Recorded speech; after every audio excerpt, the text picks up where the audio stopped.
আমাদের জন্য এখন ড্রাগ এডিক্ট যারা আছেন তাদের জন্য আমরা খুব চিন্তায় আছি। আমাদের ত্রিপুরাতে এখন বিশেষ করে যারা এইচআইভি ইনফেকশন হচ্ছে তাদের বিষয়ে আপনাদেরও সচেতন হতে হবে এবং অন্যদেরও সচেতন করতে হবে।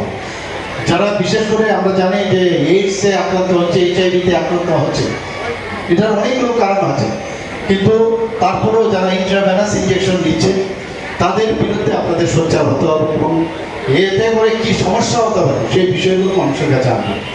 আমাদের শরীরের যে WBC আছে, হোয়াইট ব্লাড কর্পাসল, এইচআইভি যখন আক্রান্ত হয় শরীরে প্রথমেই তার টার্গেট থাকে যে প্রতিরোধ করার যে সেল সেটাকে আক্রমণ করে, এবং সেই প্রতিরোধের যখন ক্ষমতা হারিয়ে ফেলে তখনই এই সেল থেকে ধাবিত হয়।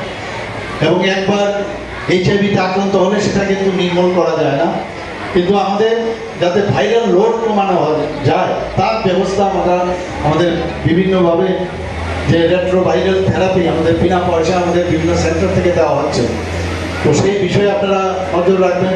ছেলে মেয়েরা কোন জায়গায় যাচ্ছে, কার সাথে কথা বলছে তার দিকে নজর রাখা, তাহলে এইচআইভি ইনফেকশন অনেক সময় সাইন অ্যান্ড সিমটম, উপসর্গ কিন্তু দেখেও বোঝা যায় না কে এইচআইভিতে আক্রান্ত। তো যদি প্রথমেই সেটাকে আমরা ডায়াগনোসিস না করতে পারি তখন অ্যাডভান্স স্টেজে কিন্তু এইচআইভি হয়। আমরা জানি যে যদি এইডসে কিন্তু মারা যায় না, কিন্তু সেখানে অটো ইমিউন ডেফিসিয়েন্সি সিনড্রোম যেটাকে বলি আমরা, যে তার অপরচুনিস্টিক যে ব্যাকটেরিয়া, ভাইরাল বা অন্যান্য যে মাইক্রোবস সেইগুলো যখন ধরে তাতে কিন্তু মানুষ মারা যায়।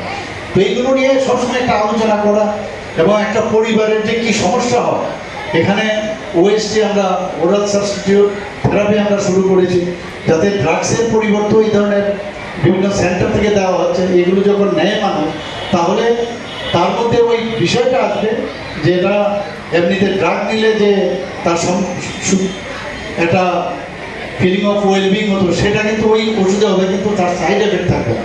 তো এগুলো নিয়ে আপনারা নিশ্চয়ই মানুষের কাছে এই বিষয়গুলো বলবেন। ক্লাবের যারা কার্যকর্তারা আছেন তাদেরকে আমি বলবো বিষয়গুলো নিয়ে মাঝে মাঝে আপনারা এগুলো নিয়ে সেমিনার করেন, আপনারা নিজেদের মধ্যে আলোচনা করেন।